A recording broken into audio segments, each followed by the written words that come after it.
매주 화요일 찾아뵙는 고양신문 뉴스체크 유경종 기자, 이성호 기자입니다. 네, 지난주에 저희가 고양신문 구독자 2,000명 돌파했다는 이야기 전해드렸는데 이번에도 멋진 선물이 도착을 했습니다. 네, 1000 돌파할 때 선물 주셨던 분이 주셨네요. 네, 덕양구에 있는 일랑아트라는 기업의 그 김정원 대표님, 노형중 이사님께서 짜잔! 네, 이렇게 고양신문 구독자 2,000 이런 멋진 메멘토 아이템을 이번에도 만들어서 선물해 주셨습니다. 네, 고양신문 이름은 저희 로고고 이 2000이 고양채라는 글자체입니다. 요걸로 이제 만들어가지고 의미를 부여했다. 뭐 이렇게 말씀해 주셨어요. 저희 이렇게 3D 프린터로 며칠 제작해 주셨다고 하는데요. 뜨거운 관심 사랑 감사드리면서 더욱 멋진 뉴스 전해드릴 걸 약속드리겠습니다.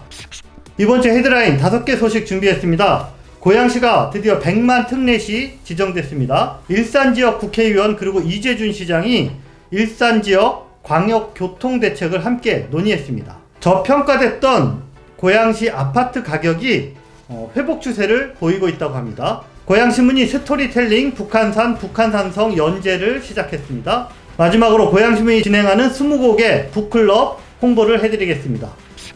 첫 번째 소식입니다. 고양시가 드디어 100만 대도시 특례시로 지정이 됐습니다. 고양시 시내 곳곳에 걸린 현수막을 보신 분들도 계실 거예요. 특히나 정치인들이 굉장히 큰 홍보를 하고 있죠. 사진에서 보시다시피 고양시청 정문에도 이렇게 큰 현수막이 걸려 있습니다. 수건 사업 중에 하나가 드디어 결실을 맺은 것 같습니다. 네, 맞습니다. 지난 9일날 지방자치법 전부 개정안이 국회 본회의를 통과를 했습니다. 그래서 이제 고양시가 창원, 수원, 용인과 함께 인구 100만 특례시가 드디어 됐습니다. 기존의 지방자치법이 1988년, 그러니까 노태우 정권 그 1기 때 그때 만들어진 거거든요. 무려 33년 만에 지방자치법이 전면 개정이 된 것이고요. 이번 개정의 핵심이 무엇이냐면 중앙정부 권한을 획기적으로 지방정부에 이행하겠다라는 것이고, 그 대표적인 조치가 바로 100만 특례시 새로 만드는 것입니다. 특별시는 서울시가 하나 있고, 그 다음에 광역시는 부산, 인천, 대구, 대전, 광주, 그리고 울산 6개, 그리고 이번에 4개의 특례시가 만들어진 것입니다. 네, 특례시가 이제 가지고 있는 가장 큰 특징이 행정권한과 개정권한 그런 건데 실제로 그렇게 된다고 봐도 무방한 것인가요? 네, 큰 방향은 그게 맞습니다. 하지만 엄밀히 말하면 지금 단계는 특례시라는 이름을 이제 막 부여받은 단계다. 그렇게 이해하시는 게 맞습니다. 개정안은 공포된 지 1년 후부터 본격적으로 시행이 되는데요. 그 사이에 구체적인 시행령을 만들어야 됩니다. 그러니까 앞으로 1년 동안 중앙정부랑 협상을 아주 잘 해서 시행령을 제대로 만들어서 그 안에 어떤 내용을 담느냐가 중요하다라는 말씀입니다. 그런데 이번 법안 개정을 두고 심지어는 속빈강정이다, 실효성이 없는 것 아니냐, 이런 이제 얘기까지 나오고 있어요. 네, 뭐 그건 일부의 우려이긴 한데요. 그게 무슨 이유 때문이냐 하면은 이게 재정을 확보해 와야 되는데 이번 개정안 속에 다른 지자체의 재원 감소를 유발하는 특례를 둬선 안 된다라는 의견이 포함이 되어 있습니다. 네, 바로 그 부분이 이제 재정 부분을 제한한다, 즉 돈줄을 질 수 없게 만든다, 이제 그런 지적이죠. 네, 맞습니다. 이게 해석하기에 따라서 상당히 모순적이에요. 우리 재정을 늘리는데 다른 재정을 줄이는 거가 포함되면 안 된다. 그래서 일부에서는 별로 혜택 없는, 이거 뭐 이름뿐인 특례시가 되는 거 아니냐라는 우려를 하는 부분도 있습니다. 그래서 정리를 하면은 이제 특례시가 된 것을 굉장히 축하할 만합니다. 우선 법안이 통과됐으니까. 근데 아직까지 구체적으로 정리 안 된 부분들이 많기 때문에 노력이 굉장히 많이 필요할 것 같아요. 네, 그래서 고양시가 지금 이제 함께하는 3개 도시가 같이 정부를 상대로 아주 적극적인 협상을 벌여야 될 것 같아요. 그래서 우리 고양 시민들도 특례시 제정됐다, 다 된 것처럼 축하만 하시지 말고 어떤 내용이 들어가는지를 어느 때보다도 관심 있게 지켜봐 주시기를 부탁드리겠습니다. 지난 8일 날 좀 특별한 자리가 마련됐습니다. 일산 지역의 2명의 국회의원이랑 이재준 시장이 같이 간담회를 열었어요. 네, 교통간담회였습니다. 네, 그래서 일산 지역 광역교통안을 폭넓게 함께 논의하는 그런 자리를 마련했다고 하는데요. 자, 어떤 이야기들이 오갔을지 우리 시청자분들도 관심이 많을 텐데 하나하나 순서대로 짚어보도록 하겠습니다. 경의선, 이게 좀 증량을 해달라는 요구가 많은데, 차량이 지금 내량이 한 묶음이에요. 근데 내량을 여성량으로 늘린다, 늘려서 출퇴근 시간에 집중 배치한다. 전체 차량을 다 늘릴 수는 없고 그렇게 출퇴근 시간의 차량을 6량으로 늘릴 것이다. 지금 이거는 거의 확정적인 뉴스입니다. 열차 객실도 18량을 땅을 이제 새롭게 구입해야 되는데 270억 정도 예산이 필요한데 그 예산까지도 다 지금 발표를 한 상황이고, 그렇게 됐을 때는 승강장 개선도 같이 이루어지게 되는데 출퇴근 시간대 혼잡도가 경의선이 굉장히 낮아질 것이다. 그러면 다음으로 이제 3호선 연장.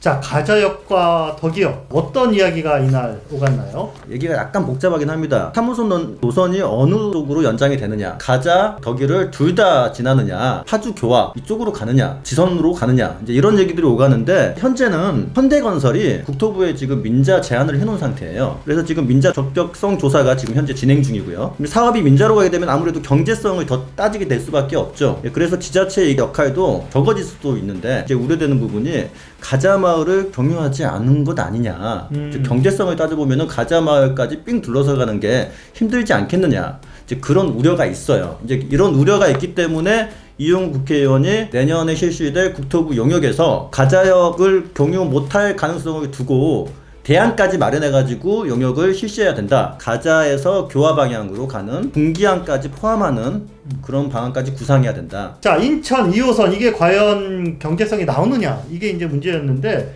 자, 지금 이건 또 어떻게 설명하시나요? 네, 지금 인천 2호선은 한강을 지나서 킨텍스역을 만들고요. 그 다음에 주염역을 지나가서 일산역까지 올라갑니다. 일산역에서 탄현 중산까지 한 번 더 올라가는 것으로 이제 결정이 났죠. 굉장히 좋은 노선인데, 고양시가 경제성을 따져봤더니 BC가 1.02가 나왔어요. 그러니까 1이 넘었다는 것은 경제성이 있다. 예, 사업을 진행해도 된다. 이제 이런 뜻입니다. 내년 중후반쯤으로 이제 예상돼 있는 제4차 국가철도망 구축 계획에 인천 2호선 안을 넣겠다라는 지금 계획이 있습니다. 다음으로 이제 고양시의 가장 오랜 과제인 고양선 식사 연장안. 예, 지금으로서는 답변할 수 있는 게 많진 않고, 당장 이번 주에 또 수요일쯤에 국토부 대광위에서 새로운 3기 신도시 교통 개선안을 발표하게 될 가능성이 높아요. 여기에 고양선에 대한 얘기가 나오지 않겠느냐. 킨텍스 환승센터 이거 어떻게 대안이 네. 있나요? 혹시라도 오해하시는 분이 계실까봐 설명드리면은, 국토부 공모에서 이게 저희 고양시가 탈락했잖아요. 탈락했다 하더라도 환승센터가 없어지는 건 아니고 못 짓는 건 아닙니다. 고양시가 따로 추진을 하고 있고 건설을 하게 됩니다.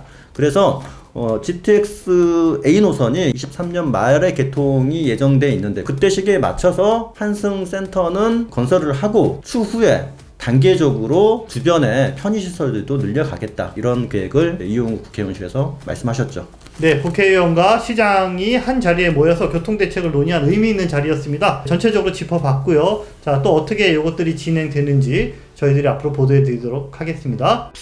자, 여러분 요새 그 뭐 친구들이나 지인들 만나면 무슨 이야기 하시나요? 주변에서 뭐 다들 부동산 이야기 하시거든요. 집값. 네. 고양시도 아파트 가격이 정말 많이 올랐다고 하네요. 저희가 이번에 통계를 한번 검토를 해봤는데요. 자, 일각에서는 이게 저평가된 고양시 아파트가 회복 중이다, 뭐 이런 이야기들도 하십니다. 자, 무슨 이야기죠?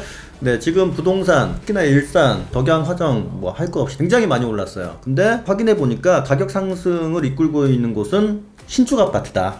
예, 그리고 뭐 일산 신도시, 구도심이죠. 구축 아파트의 가격이 따라오는 모양새다. 뭐 이렇게 설명할 수 있겠습니다. 얼마나 올랐는지 다른 지역에 비해서 좀 확인을 해봤더니, 경기도에서 가장 많이 오른 지역이 어디냐? 1등은 파주입니다. 파주고 그 다음이 일산 서구, 일산 동구 2등, 3등이에요. 경기도 평균 상승률이 0.44%, 서울은 0.27%인데 일산은 서구, 동구 둘 다 1%가 넘겼어요. 구체적으로 어느 아파트가 얼마나 올랐는지 좀 더 자세한 통계를 부탁드립니다. 네, 일산에서 대표적으로 많이 오른 아파트는 역시 이제 신축 아파트 아까 말씀드렸는데, 그 킨텍스 원시티 중에서도 M3 블록을 한번 살펴봤어요. M3 블록에 36평형을 봤더니 10월 달에는 12억 7천에 이 거래됐어요. 그 전 6월 달에 보니까 10억 9천입니다. 10억에서 12억까지 가는데 뭐 몇 개로 안 걸린 거죠. 근데 거기다가 아주 최근에 보니까 11월 20일 날 14억에 매매가 됐습니다. 굉장히 많이 올랐죠. 네. 근데 21일 날 보니까 30평대 아파트가 그 블록에 15억에 또 거래가 됐어요. 이제 그 동네 부동산 중개업자분들이 하시는 말씀이, 오늘 팔리는 물건이 최저가다. 그 정도라고 합니다, 지금. 네. 그 외에 또 다른 지역도 좀 짚어주시죠. 예, 지금 좀 살펴보면은 별빛마을 화정동 7단지 작년 11월 달에 5억 6천이었는데 최근은 7억 2천만 원에 거래됐고요. 뭐 일산의 주엽동 문천마을 5억 6천, 올해 11월 달은 6억 5천. 예, 굉장히 많이 올랐죠. 덕양의 신축 아파트를 하나 이제 소개시켜드리면은 지축 센트럴 푸르지오 분양가가 7억입니다. 7억 1,600. 근데 지금 15억 5천이에요. 네. 뭐 굉장히 올랐습니다. 네. 자, 근데 일산의 아파트값 상승을 두고 그냥 올랐다가 아니라 회복 중이다라는 표현이 나오는 거는 무슨 이유인가요? 네, 아직도 회복 중이다. 일산의 부동산이 정점을 찍었을 때가 언제냐라고 이제 확인해 보니까 2005년에서 2007년입니다. 굉장히 오래됐죠. 그때 정점을 찍고 지금까지 그 가격을 회복 못하고 있다. 이제 그런 말인데 요즘에서야 그 가격에 근접했다. 이렇게 말하고 있어요. 그 실례로 따져보면은 강선마을 7단지를 한번 볼게요. 2006년도에 31평형이 5억 8천에 거래됐습니다. 14년 전 가격이죠, 이게. 근데 지난달 같은 단지 같은 평을 보니까 5억 8천 같은 가격에 거래됐어요. 네, 전반적인 그 아파트 가격의 상승, 네, 이런 뉴스는 항상 좋다라고 평가해야 될까, 아니면은 좀 걱정스럽다라고 평가해야 될까 고민이 되는데. 예, 맞습니다. 일산이 이제 회복됐다고 하니까 이제 환영하시는 분들이 꽤나 있죠. 하지만 이제 박탈감을 느끼시는 분도 있을 수밖에 없습니다. 왜 그러냐면은 신축 아파트하고 구축 아파트의 가격 차가 점점 벌어지고 있기 때문이에요. 집을 갖고 계신 분들도 이게 꼭 좋은 뉴스인가라고 따져보면은 구축 아파트에 계신 분들은 이제 신축 아파트로 옮기려는 그런 성향이 강하시잖아요. 그런 욕구가 강한데 내 집의 가격 상승률은 요만큼인데 신축 아파트는 요만큼 올라버리니까 이사 가는 게 꿈도 못 꾼다. 이런 얘기가 있습니다. 네, 대한민국에서 부동산 뉴스는 언제까지도 끝나지 않는 그런 관심사인 것 같습니다. 네, 이번 주 10이면은 유경종 기자님이 새로 시작하는 기획 연재 첫 회가 실렸습니다. 네. 제목이 스토리텔링 북한산 북한산성이네요. 네, 맞습니다. 지금 고양시랑 경기도가 북한산성을 유네스코 세계유산으로 등재하자라는 도전을 하고 있는데, 근데 주변에 이렇게 좀 몇몇 분 물어보니까 의외로 북한산성에 대해서 잘 모르시는 분들이 많아요. 저도 잘 모릅니다. 그래서 제가 일반 시민들이 북한산성에 대한 기본적인 지식을 조금 이렇게 정리하면 어떨까 이런 생각에서 좀 겁없이 일단 연재를 시작을 했습니다. 앞으로 엄청 많이 다루실 것처럼 이것저것 다 이제 손을 대셨더라고요, 보니까. 뭐 쓰고 싶은 얘기가 많아요. 근데 그걸 제가 제대로 정리할 역량이 되는지는 잘 모르겠는데, 저도 공부한다라는 마음으로 꾸준하게 책 많이 보고 자료도 많이 찾아보고 그 내용들을 여러분들에게 조금 쉽게 그렇게 좀 꾸준히 한번 써볼 생각인데 이게 얼마나 갈 수 있을지는 잘 모르겠습니다. 이번 연재를 통해서 지식이 더 넓어지고 깊어지실 것 같은데, 근데 유네스코 등재가 한 5년 걸린다고 하잖아요. 앞으로 5년 동안 연재하시는 거 아니죠? 네, 그건 아니고요. 예. 그때 시기에 맞게 또 유네스코 등재 소식도 전해드리고, 또 여러분들 뭐 재미있는 이야기 있으면은 제보도 해주시고, 그래서 여러분이랑 같이 이렇게 좀 공부하는 그런 기회를 마련하고 싶습니다. 앞으로 북한산성 기사를 매주 재미있게 애독해 주시기를 바라겠습니다.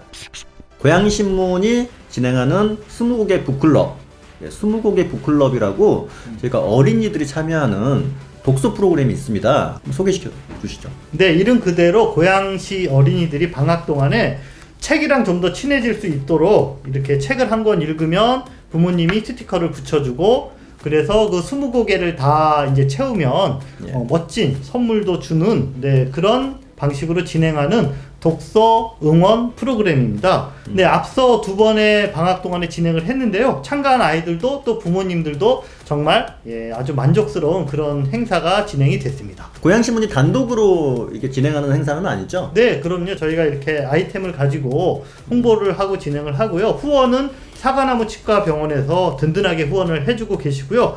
고양시 도서관센터, 그리고 고양시 작은 도서관 협의회, 고양시 지역아동센터가 저희와 파트너가 돼서 이 행사를 함께 진행을 하고 있습니다. 완주를 하면 이제 선물로 쿠폰북이 주어지는데요. 거기 보면 고양시의 여러 외식업체, 또 어떤 사업체에서 그 완주한 친구들에게 이렇게 협찬을 해주셨습니다. 뭐 할인권 같은 거 이제 맞습니다. 주는 건데, 행사에 참여하려면 어떻게 해야 됩니까? 네, 고양신문 홈페이지 또는 네이버에서 20곡의 북클럽 검색을 하시면 카페가 나오거든요. 네, 그래서 정보도 얻으시고 거기서 신청도 하실 수가 있습니다. 이번 달 24일까지 선착순으로 2,000명 어린이를 모집하고 있으니까요. 고양시 어린이들의 많은 참여를 기대하도록 선착순이 하겠습니다. 중요하군요. 맞습니다. 빨리 바로 지금 신청해야겠습니다. 코로나 확진자 증가세가 심상치 않습니다. 특히나 고양시가요. 지난 한 달간 확진자가 무려 500명입니다. 지금까지 1000명인데 최근 한 달이 500명이니까 굉장히 심각한 거죠. 네, 이런 상황에 대응하기 위해서요, 고양시가 오늘부터 화정역, 정발산역, 일산역 등 그 유동인구가 많은 곳에 코로나 임시 선별 검사소를 3곳을 추가 운영을 시작했습니다. 그동안 검사소와는 달리 무증상 시민들도 누구나 무료로 빠르게 검사를 받을 수가 있다고 합니다. 기존 검사는 뭐 6시간에서 하루 정도 이제 걸렸는데 거기에서는 30분 만에 검사 결과가 나오는 그런 방식도 채택하고 있습니다. 네, 누구나 이제 선착순으로 빨리 가서 기다렸다가 바로 검사를 하면 되는데요. 이렇게 되면 고양시 이제 코로나 검사하는 곳이 그 보건소가 3곳 있고요. 또 드라이브스루 검사소가 있었고 이번에 또 3개의 임시 검사소가 추가가 됐으니까 모두 7개네요. 조금이라도 증상이 있거나 또는 내 주변에 약간 불안한 요소가 있다 그러면 주저하지 마시고 선별 검사소 찾으셔서 빨리 검사 받아보시기를 바라겠습니다. 다음 주에는 여러분 좀 희망적인 소식 전해드릴 수 있기를 기대하면서 모두들 건강하세요. 감사합니다. 감사합니다.